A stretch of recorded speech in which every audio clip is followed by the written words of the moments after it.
नमस्ते। डॉक्टर कृष्णम राजू। नाड़ीपति कैटल्स, नाड़ीपति, ये सभी नैनो नस्ल की गायें हैं। सच में इसे दुनिया का 8वां अजूबा कहा जा सकता है। ऐसा इसलिए क्योंकि गाय की ऊंचाई का 12 इंच से कम होना अपने आप में एक 8वां अजूबा ही तो है। क्योंकि गिनीज वर्ल्ड रिकॉर्ड की गायें लगभग 24 इंच की होती है। ये हमारी 12 इंच की गाय है। गिनीज रिकॉर्ड वाला बैल 29 इंच का है। ये देखिए, ये बैल है, ये इसका पिता है। इसकी ऊंचाई 14 इंच 13 इंच है। इसी तरह गिनीज वर्ल्ड रिकॉर्ड वाली बकरी वो 18 इंच की है, तो हमारे पास 10.5 इंच की बकरी है। और गिनीज वर्ल्ड रिकॉर्ड वाली भैंस मुझे लगता है 35 इंच की होगी। हमारे पास 24 इंच की भैंस है। इसी तरह कुत्ते को भी, मतलब हमारी उपचार विधि द्वारा हम बहुत से जीव जंतुओं की ऊंचाई को कम कर सकते हैं और बढ़ा भी सकते हैं। इंसान अपनी लंबाई बढ़ाने के लिए ट्रीटमेंट लेते हैं। अगर गायों की सुरक्षा और बचाव करना चाहते हैं तो उनकी ऊंचाई कम होनी चाहिए। मैं इनकी ऊंचाई क्यों कम करता आया हूँ? बहुत से लोग सोचते हैं कि ये पाप है, ये दोष है, क्योंकि हमारे सनातन धर्म में गाय को घर में रखने की एक सदियों पुरानी और पवित्र परंपरा है, और कुत्ते के बाहर रहने की परंपरा। हमारे सनातन धर्म में हमने जो बचपन में पढ़ा है कि जब हम पैदा होते हैं तो सबसे पहले अपने देश, अपने माता पिता और अपने गांव के लिए उपयोगी होना चाहिए। ऐसा पुराने जमाने में हमें सिखाया जाता था। मुझे अच्छी तरह से याद है। अच्छा, नाम कमाना है, लेकिन आजकल क्या हो रहा है? हम यहाँ पढ़ रहे हैं, यहाँ पैदा हो रहे हैं, यहाँ विकास कर रहे हैं, यहाँ सब कुछ सीख कर विदेश जाकर बस जाना और विदेशियों की सेवा करना। उसी तरह हम विदेशों में मौजूद कुत्तों को अपने यहाँ लेकर आ रहे हैं। हमारे बच्चे विदेशों में जाकर विदेशियों की सेवा कर रहे हैं। वहां जाकर नौकरी करके पैसे कमाकर वहीं बस जाते हैं, तो वो हमारी नस्ल का कुत्ता है ही नहीं जिसे हमने पाला पोसा है। एक लोमड़ी और बिल्ली के मेल से बनी कुत्तों की नस्लें लाकर बच्चों को तो विदेश भेज रहे हैं और घर में कुत्ते पाल रहे हैं। लेकिन सनातन धर्म में तो गाय होती थी। गाय का मतलब है चंद्रमा। चंद्रमा कौन? स्त्री। ये सनातन धर्म घर के भीतर है, कुत्ता मंगल है। मंगल यानी कौन? घर के बाहर रहने वाला, वो घर के अंदर रहने वाला नहीं। मुझे कुत्ते बहुत पसंद है। असल में मंगल यानी हमारा देसी गली का कुत्ता। उसी गली के कुत्ते को तरह तरह से बदलकर हम कई अलग अलग नस्लें ले आए। अब कुत्ते घर के अंदर आ गए हैं, तो कुत्ते के साथ साथ गायों को भी घर के अंदर लाना हो तो क्या करें? घर तो छोटे हो गए हैं, बड़ी गायों के साथ ये संभव नहीं हो पा रहा है, और बड़ी गायें सुरक्षित भी नहीं हैं। उन्हें काट कर खाया जा रहा है। कभी दुनिया में गाय पूजने वाला देश भारत था, आज दुनिया को सबसे ज्यादा बीफ सप्लाई करने वाला देश बन गया है। तो इसे बदलना होगा, गाय को फिर से घर में घुमाना होगा। तो क्या करना चाहिए? मुझे लगा कि गाय का आकार छोटा करना होगा। हमने 18 सालों से 5 फुट की गाय को धीरे धीरे मिनिएचर यानी 2.5 फुट से कम, माइक्रो यानी 2 फुट से कम और नैनो यानी 1 फुट से कम ऊंचाई का इस तरह से डिजाइन किया है।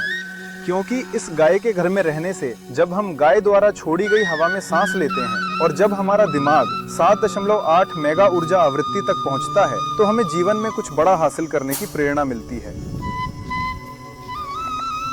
युवाओं को सन्मार्ग में रहना चाहिए, देश को फायदा हो। इसी प्रकार तनाव, चिंता, डिप्रेशन जैसी कई मानसिक परेशानियों से दूर रहकर अपने स्वास्थ्य को बेहतर बनाने तथा उच्च बुद्धिमत्ता के साथ एक बेहतर इंसान बनने के लिए गाय का हमारे घर में होना अत्यंत अनिवार्य है। इसी तरह जो गर्भवती महिलाएं हैं, जो गर्भवती महिला 9 महीने गाय के पास ही रहती है और गाय का दूध, घी, मक्खन खाती पीती है, उसे बच्चा पैदा करने के लिए सी सेक्शन की जरूरत नहीं पड़ेगी। ये 100% सच है, और पैदा होने वाला बच्चा बहुत बुद्धिमान होता है। जीवन में कुछ अच्छा शोध करने वाला दिमाग हमें मिलता है।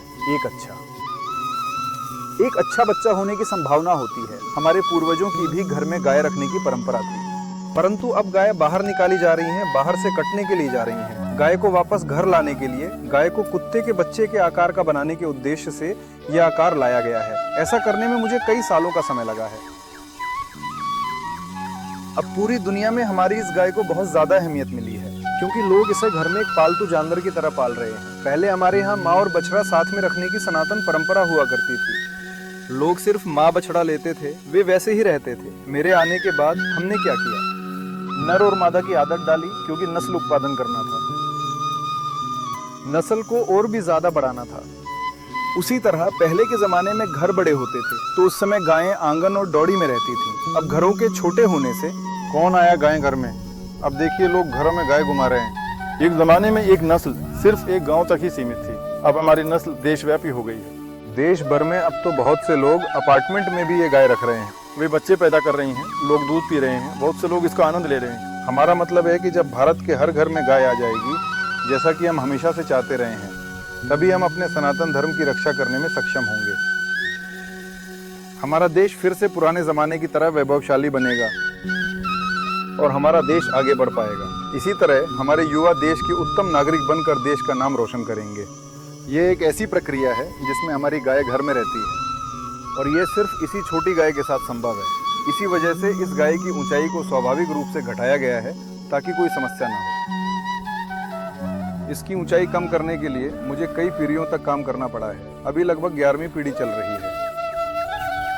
यानी 5 फीट की गाय को 1 फीट से कम कर दिया। अब हमारे पास 10,600 हैं। इन्हें लाखों में करना है ताकि जब ये लाखों में होंगी तो एक आम आदमी को भी, जिसे गौ माता पर भक्ति भाव और रुचि है, उसे अपने घर में इसे आसानी से रखने का अवसर मिलेगा। इतनी मेहनत करने पर ये पैदा होती हैं। बहुत से लोग इसका दुरुपयोग कर रहे हैं, ये बताना भी मेरी जिम्मेदारी है। बहुत से लोग पुंगनूर के बारे में जानते हैं। पुंगनूर मतलब हमारे आंध्र प्रदेश की नस्ल। हमारे यहाँ की थोड़ी बड़ी गाय है पुंगनूर। पुंगनूर छोटी नहीं होती, जन्म के समय भले ऐसी हो, पर 3 से 5 फुट की हो जाती है। वे इन छोटे बच्चों को, जो पुंगनूर नस्ल के हैं और संकर नस्ल के भी, उनके 1 या 2 साल के होने की बात कहकर बेच रहे हैं। बेचारे कई भाई बहन उन्हें ले जाकर परेशान हो रहे हैं। उन्हें त्वचा संबंधी समस्याएं, स्वास्थ्य संबंधी शिकायतें हो रही हैं या वे मर रही हैं। मतलब अगर हम उन्हें अच्छे से और वास्तविक तरीके से घर ले जाना चाहें तो कुछ गलतफहमी और धोखाधड़ी ज़्यादा हो रही है। कृपया आप सब ये भी समझें। कोई भी कहे कि ये नाडीपति नस्ल है, हम नाडीपति जी से गायें लाए हैं, हम पैदा कर रहे हैं, हम नस्ल बना रहे हैं। मेरा नाम लेकर मेरी जानकारी के बिना अन्य पुंगनूर गायों को लघु, सूक्ष्म, नैनो या नाडीपति नस्ल बताकर बेचा जा रहा है। अगर कोई ऐसा कहे तो विश्वास मत कीजिए। अगर आपको सही जानकारी चाहिए तो हमसे या हमारी टीम से संपर्क करें। हम आपको बता सकते हैं कि वो किस तरह की है, केवल इसलिए कि आपको थोड़े कम पैसे में मिल रहे हैं, ये सोच कर की। अगर आप इसे ले लेते हैं तो बाद में गायों को परेशानी होगी, आप परेशान होंगे। मान लीजिए मैं दुबई गया, सोना खरीदना चाहता हूँ। दुबई में सोना खरीदने पर अच्छी गुणवत्ता वाला लाना चाहिए, ना कि बगल की दुकान से ले आया यह कहकर। ये हमारी गलती है या उनकी, ये आपको देखना होगा। एक और बात, वीडियो में भी बहुत से लोग कह रहे हैं कि मैं अपनी पसंद से ले रहा हूँ। खुशी से खरीदते हैं, बिना पसंद के कोई नहीं लेता। वे लोग इसी का अवसर के तौर पर लाभ उठा रहे हैं। बाद में अगर कोई परेशानी हुई तो कहते हैं आपने ही तो पसंद से लिया था। वीडियो में जब आप बता रहे हैं तो आपको ये भी समझना चाहिए, ये कैसे आई, ये नस्ल कहाँ से आई, इनके पास कहाँ से आई, इनके माता पिता कहाँ हैं। अब देखिए ये मेरे पास हैं, मैं इनके सभी माता पिता दिखा सकता हूँ। ये इसका पिता है, और भी कई पिता हैं, पर बाहर किसी एक को दिखाने को कहिए ये छोटा बछड़ा है तो इसकी माँ बड़ी होगी। मतलब सृष्टि का नियम क्या है? हमारे माता पिता जितनी ऊंचाई के होते हैं, बच्चा भी उतनी ही ऊंचाई तक बढ़ता है। ये सभी को पता है। इस मामले में भी कई लोग धोखा खा रहे हैं। बड़ी गायों के बगल में इन छोटे बच्चों को दूध पीते पकड़कर उठाकर ले जाकर मैंने नैनो माइक्रो खरीदा है। कहना 100% नकली है। बहुत से लोग परेशान हो रहे हैं और लोग परेशान ना हो इसलिए ये सबको बताना मेरी जिम्मेदारी है। आप पुंगनूर खरीद सकते हैं, कोई गलती नहीं। पुंगनूर बहुत महंगी होती है, हमें कम दाम में मिल रही है। 50-60 हज़ार में भी जोड़ी आ जाती है। छोटी हैं, इसी हाइट की हैं, लेकिन बाद में वो घर के लिए उपयुक्त नहीं होती। इस वीडियो के जरिए मैं आपको यही बात याद दिलाना चाहता था।